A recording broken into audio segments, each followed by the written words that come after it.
আল্লাহ চান আমাদেরকে জান্নাত দিতে। কোন জান্নাত? হয় যুবক, তুমি জান্নাত চিনো না, এই জন্য সারা রাত্র নেটের ভিতরে দৌড়াও। আমাদের সমাজ জান্নাত চিনে না। যদি চিনতো তাহলে আল্লাহর রসুলের কথা সত্য হতো। আল্লাহর রসুল বলে, লা ইয়ানামু তালিবুহা, যে জান্নাত চায় সে কোনোদিন ঘুমাইতে পারে না, তার ঘুম কখনো আসতো না। সে তো সারাদিন দৌড়াইতে থাকতো যে জান্নাত কখন মিলবে, কখন জান্নাতে যাব, কখন ওইখানে পৌঁছবো। প্রবাসের লোকটা যখন বাড়ির আসার টিকিট তৈরি হয়ে যায়, দিন তারিখ ঠিক হয়ে যায়, জিজ্ঞাসা করেন যারা প্রবাসে থাকে, ওদের ওই পরে আর ঘুম আসে না। কখন এয়ারপোর্টে যাবে, কখন প্লেনে উঠবে, লাগেজ গুলা কিভাবে উঠাবে।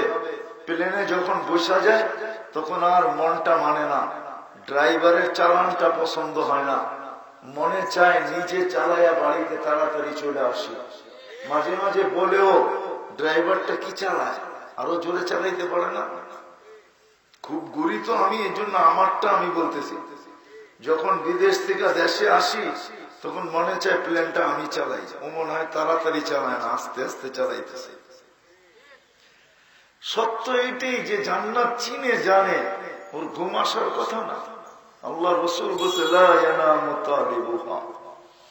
আবার বলছে, উতলুবিল জান্নাতা জাহদাকুম, জান্নাত চাও, দেখি দৌড় কতটুকু লাগাইতে পারো। আমার সমাজ জান্নাত চিনে না, কসম খোদা।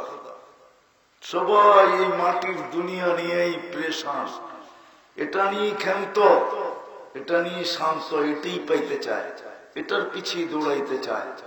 নাইলে আমার সমাজের যুবকের এই পরিস্থিতি হইতো না।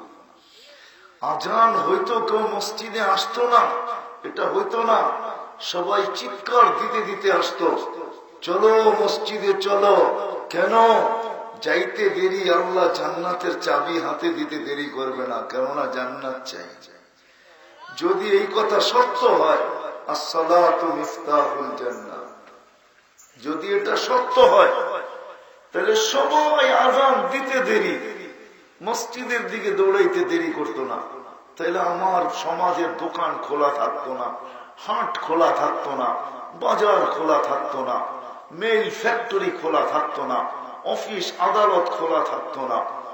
হায় হায়, ঘর বাড়িতে মানুষ থাকতো না, খেত খামারে কেউ ছুটতো না, সব মসজিদের দিকে ছুটতো।